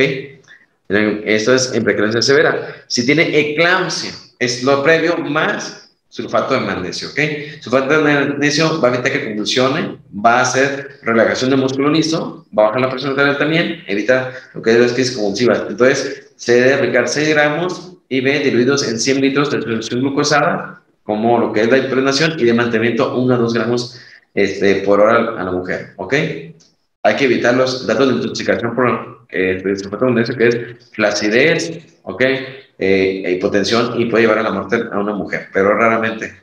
Tiene que ser mucha cantidad de sulfato de magnesio por mucho tiempo, ¿verdad? Vete por la dosis leve, 1 gramo por hora, ¿ok? Y vemos resultados. Bien, en el postquirúrgico, algunos pacientes hacen crisis hipertensiva porque tienen problemas cardiovasculares, le manipularon la vía, los entubaron, tienen dolor, entonces se recomienda cualquier antihipertensivo, pero en primera instancia hay que colocar nicardipino, ¿ok? Hay que tener el dolor y a veces con eso se resuelve casi todo en los pacientes. ¿Qué medicamentos voy a utilizar en general? Te voy a regalar esta tablita, igual, captura pantalla, o si no la quieres así, en los artículos vienen muchas veces todo repetido. ¿Cómo tratar una emergencia hipertensiva? Yo te hice recomendaciones, ¿verdad? Te dije labetalol en NBC, te recomendé nitratos en falla cardíaca, te recomendé en infarto, te recomendé en mujer embarazada de la hidralacina, ¿ok? Pero a veces, como se vio, pues trabaja con lo que tiene, ¿verdad? Yo, por ejemplo, no tengo labetalol. ¿Qué más quisiera tener labetalol para todos? Pero no tengo. ¿Con qué lo trato? Pues con el isosorbide, famoso isogel, que es lo que tengo en la mano, ¿ok? Pero bueno, tú tienes que tener el contexto completo de cómo tratar al paciente, ¿ok? Entonces, cuando te ponen, dicen, el paciente, si tú aplicas nitroprusiato de sodio, que es un medicamento vasodilatador, generación de óxido nítrico, relajante del músculo liso, tanto arterial como venoso, pues te va muy bien. Este medicamento se debe aplicar con un sistema de color negro, ¿sí? Un sistema de beneficio negro o bien forrarlo de papel carbón. ¿Para qué? Para que evite lo que es la entrada de luz y no termine activándose los tiacenatos, que son tóxicos. Entonces, la dosis de 0.25 a 10 microgramos por kilo por minuto, o sea, 0.25 a 10 gamas. ¿Ok? Ahorita te voy a enseñar, hoy te voy a enseñar cómo hacer una infusión, ¿sale? Para que si la tienes que hacer hoy, ya sepas cómo hacerlo, ¿ok? Otras opciones, el nicardipino, verapamilo, fenoldopan, o sea, cualquiera, o sea, pero hay unos medicamentos que le van mejor para una cosa que para otra. Por ejemplo, los nitratos, pues le van muy bien para el paciente con problemas neurológicos. Aquellos que aumentan la presión intracranial te convienen los nitratos, ¿ok? Hablando de triprosinato de sodio. El fenoldopan te va a convenir para casi todas, pero comentamos en la crisis simpática también, el verapamilo, cualquier emergencia hipertensiva. El verapamilo es fácil, nomás que son 5 miligramos y ve, si no responde, otros 5 miligramos, eso es en bolos, entonces está fácil, o lo puedes poner por hora también. La nitroglicerina, que es muy utilizado, está en el April, está en la resina. Hay muchas opciones de medicamentos intravenosos. Nomás recuerda que cada medicamento va actuando conforme va pasando las gotas, ¿ok? Entonces debes de aplicarlo, la mayoría de ellos, de manera en infusión continua con bomba. Siempre con bomba, ¿verdad? Siempre con bomba, porque tienes que controlar la dosis. Y los nitratos tienen un problema que hacen taquifilaxia, que es la taquifilaxia que cada vez requiere más medicamento del mismo. Por ejemplo, si aplicó una nitroglicerina, empezamos con 5, el reto, en 5 ya no le hace nada, tienes que poner 10, el reto 2 horas bien, y luego tienes que poner 15 y vas aumentando poco a poco, ¿ok? Hacen taquifilaxia. Los efectos adversos inmediatos de los nitratos que lo he visto son cefalea, náusea, vómito. Entonces, dicen, me duele la cabeza, ¿sale? Y bueno, la betalol, esmolol y fentolamina, excelentes medicamentos. Ojalá que los tengas todos disponibles para poder resolver una emergencia hipertensiva de origen neurológico. Les va bastante bien. El esmolol está indicado en muchos problemas, incluso en síndromes crónicos agudos les va bastante bien el esmolol. ¿Ok? Te regalo esta lámina también de otro artículo, son muy similares, ¿ok? Para que veas que hay diferente información, pero ahí están los medicamentos intravenosos que tú puedes utilizar. Bien, ¿ok? Metas, mira. Resumen, doctor Jiménez. Deme un resumen de los resúmenes. Aquí está esta lámina. Por entidad, ¿verdad? El paciente con problema de crisis hipertensiva, donde haya falla renal aguda, se recomienda disminuir la presión arterial media 20-25%. Medicamento, la betalol recomendado, alternativa nitroprusiato de sodio. Es un ejemplo. Paciente con síndrome agudo, se recomienda bajar la presión arterial, ¿sí? Menor de 140, lo que es la diastólica, nitratos de preferencia, ¿ok? Y si no, pues alternativa, pues los IECAS intravenosos. Entonces, pues ese es el resumen de cada entidad como tal, ¿ok? Ahora, ¿qué dice nuestra guía de práctica clínica mexicana? No dice mucho, sinceramente. Ese algoritmo dice, si el paciente tiene una urgencia hipertensiva mayor, ok, considera qué es lo que tiene, cuál es el problema que tiene un problema neurológico, tiene un problema de vaso, tiene un problema a nivel de la retina, tiene un problema de eclampsia, lo que tú quieras, ok, aquí está tu medicación. Y si hizo bonita esta lámina, es como la otra, pero en español. Guía de práctica clínica mexicana es como la otra, pero en español. Entonces, ahí lo tienes. Toma la captura de pantalla, toma una fotografía para que te orientes en cada entidad cuál es el mejor medicamento que debes de tener y cuáles son tus metas en cada uno. No a todos es el 25%, en problemas neurológicos ya nada más el 15%, lo máximo es el 25%, a excepción de la disección aórtica. Aquí no es porcentaje, aquí le bajas porque le bajas la presión, pero ya, porque se va a romper la aorta y ya no tienes paciente. Muy bien, recomendaciones finales. Hay que tomar bien la presión arterial antes de decir que tiene crisis hipertensiva. Si tiene crisis hipertensiva, tienes que estar seguro que sí la tenga porque la vas a empezar a tratar, ¿ok? Los pacientes tienen un fenómeno de autorregulación cerebral. Respeta el cerebro, por favor. No le bajas la presión rápidamente al paciente. Esto genera mucho deterioro neurológico. Aumentas la isquemia, aumentas la hemorragia, aumentas el edema cerebral. Respeta, por favor, el cerebro. Ténlo con cuidado. Baja la presión arterial poco a poquito. Evita la hipotensión intracraneal, si no, de repente se te va. ¿Ok? Entonces, respeta esto, como contamos de una vez isquémico. Si no respetas esto, pues te va a aumentar la isquemia. Si yo lo tengo, si yo con 220 y ahora tengo 140-90, pues tengo la cifra, pero el paciente con un NBC más grande con que llegó. Entonces, no le va a ir bien. Y bueno, siempre el paciente se debe rechecar en la consulta externa. Yo les comento como médico de urgencias y los que están ustedes atrás son médicos familiares. Yo siempre les digo, el experto en hipertensión arterial es el médico familiar. Yo no. Yo no, porque yo no me voy a ver al paciente 15 y 10 minutos, ¿sí? Le voy a ajustar, pero quien va a dar y determinar su manejo es el médico familiar. Él lo va a ver todos los días, lo va a ver con la consulta, él sabrá las recomendaciones, finalmente él le va a estar evaluando. Yo nada más le voy a hacer un ajuste, pero finalmente el médico familiar o el médico que esté revisándolo en la consulta es el responsable del paciente. ¿Ok? Bien, uno de los grandes errores que he visto, y se lo pongo aquí en este recuadro, es que les dan diurético a muchos para bajar la presión arterial. Los diuréticos nada más están indicados en pacientes que tengan sobrecarga gástrica. ¿Quién tiene sobrecarga gástrica? Enfermedad renal crónica, falla cardíaca, edema pulmonar, insuficiencia hepática. Se acabó. ¿Ya? Si tiene sobrecarga hídrica, si le den los pies hinchados, si tiene pulmón con edema pulmonar, esos requieren diurético. Si no, no le pongas diurético. Incluso puedes hidratar a tu paciente con una solución de 500 mililitros en una crisis hipertensiva. Por ejemplo, si tiene un síndrome preagudo, pues puedes aplicarle un diurético, una solución salina para hidratarlo. No deshidrates a tu paciente. Si tú deshidratas al paciente, aumenta la vasopresión y aumenta la presión arterial. Te vas del otro lado. No le aplicas diurético. He visto errores como que le aplican hasta metamizol para bajar la presión arterial. La presión arterial se baja en el metamizol por un error, por un efecto adverso. No aplica metamizol para bajar la presión arterial, por favor. Bien, ahora sí, ¿están listos? A ver, díganme si están listos para el taller. A ver, voy a ver. A ver, esos 241, quiero ver eso sí. Ah, se crean. Ya veo que sí. Muy bien, miren, esto es algo que les va a servir. Al final les voy a pedir que le tomen captura de pantalla para que lo tengan como ejemplo con ustedes, porque definitivamente es el resumen y les va a sacar mucho, mucho de trabajo. ¿Ok? Si lo quieren hacer conmigo en un papel, adelante, y si no, véanlo. ¿Ok? Esta sesión va a estar grabada en YouTube, entonces pueden verla después si tienen alguna duda o de cómo la desarrolla el ejercicio, pero es muy sencillo. ¿Ok? Vamos a aplicar un ejemplo con este medicamento que se llama nitroglicerina. Supongamos que tenemos nitroglicerina y dice la guía en esos cuadritos que es compartida. Hay varias bibliografías, quiero comentarles, porque luego van a decir, el doctor Jiménez me mintió, me dijo que no. Hay varias maneras de aplicar los medicamentos. Chequen las guías. Esta es una de ellas, ¿ok? La dosis de nitroglicerina recomendada es de 5 a 100 microgramos por minuto, ¿ok?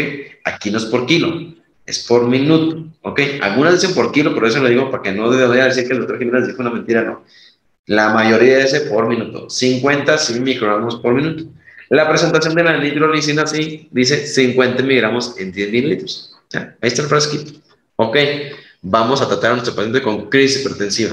Ok, obviamente emergencia. Supongamos que tienes un paciente con emergencia hipertensiva, digamos que tiene 240, 120, llega con dolor torácico, parece un infarto. Ok, entonces, ¿qué tenemos aquí? La nitroglicerina, vamos a finalmente aplicarle de 50 microgramos por minuto. Yo decido, de 5 a 100, pero voy a empezar con la mitad. ¿Qué les parece? Yo le puse este ejercicio, pero puede ser con menos o puede ser con más. Y el paciente pesa 70 kilos, 75 kilos, ¿ok? 10 mililitros le vamos a poner, ¿sí? Al paciente, de solución, perdón, 10 mililitros de lo que es a ver si me va. Permítame un tantito. De la nitroglicerina le vamos a poner los 10 mililitros, o sea, toda la nitroglicerina son los 10 mililitros que aquí está. 10 mililitros de la nitroglicerina que equivale a 50 miligramos y yo le voy a poner otros 90 para forarlo o para completarlo, ¿sí? Entonces le pongo 90 aquí.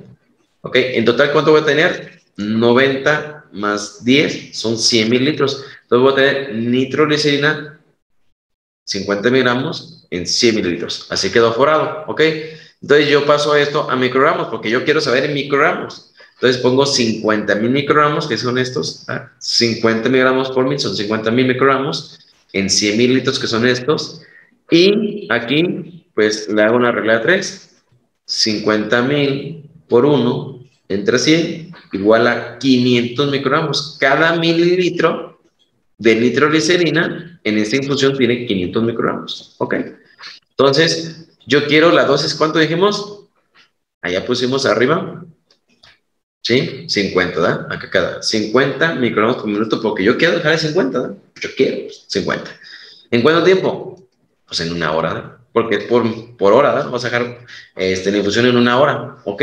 Entonces la dilución de esto es aquí, la dilución quedó en 500, nomás que hay que sustituir los valores. Entonces, 50 por 60 son 3000 entre 500, ¿ok?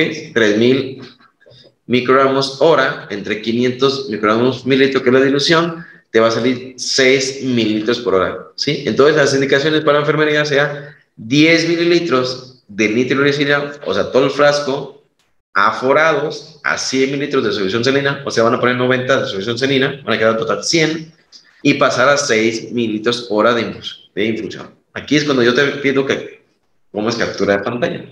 Ahí tómale una captura de pantalla, si estás en el celular, toma una fotografía, como tú gustes. En este escenario, así debe ser cuando utilizan nitroglicerina. En un taller de antihipertensivos que tenemos en el colegio, a veces utilizamos mucho más medicamentos. Pero aquí te quería colocar un ejemplo para que veas qué fácil es colocar un antihipertensivo intravenoso. Ahora, empieza a 6 mililitros hora y tienes que esperar a que baje la presión arterial. Si no baja la presión arterial, digamos, pues le pones a 7 o 8 mililitros hora. ¿Ok? Pero cuando inician los medicamentos antihipertensivos intravenosos, es el momento que llega el paciente, como en este caso, y los orales también. ¿Ya? Si ya le estás indicando 6 mililitros por hora, ¿sí? En ese momento le estás indicando los medicamentos antihipertensivos. ¿Cuáles? Ah, los que tomaba tu paciente. Si tomaba captopril cada 12 horas, 25 miligramos, pues déjalo 25 miligramos cada 12 horas, lo que él ya tomó, para que empiece a actuar los antihipertensivos de orales y rápidamente destetes o quitas este. ¿Ok? Este es muy peligroso, dejarlo por mucho tiempo, entonces entre más rápido es mejor, pero vas a resolver tu crisis hipertensiva. Bueno, entonces, pues de la biografía que consulté, incluso consulté más, estaba esperando que coloqué, se los voy a compartir a todos ustedes, les voy a dar mi número por si a ustedes no les llegó la información, cualquier situación, mi número es Doctor Jiménez, bueno, mi número es así pues, 33 15 45 19 24. Si a ti te interesa, pues, si que te siga llegando artículos o algo, me mandas un mensaje con tu correo vía WhatsApp, me mandas con tu correo, tu nombre completo, te doy de alta y te está llegando información semana a semana. ¿Ok? Bien, entonces esta es la biografía y pues estoy aquí abierto a las preguntas que tenga, voy a revisar. ¿Ok? Su servidor lo encuentra como Juan Carlos Jiménez en redes sociales. Tenemos el TikTok, tenemos YouTube, tenemos página de Facebook, nuestra página web, tenemos Instagram. ¿Ok? Estas son nuestras páginas. Ya les dejé mi número telefónico. Y bueno, los voy a invitar, si te resultó ser útil esta capacitación, te voy a invitar a la próxima que es en noviembre con trauma craneoencefálico, que también la voy a dar yo. ¿Sale?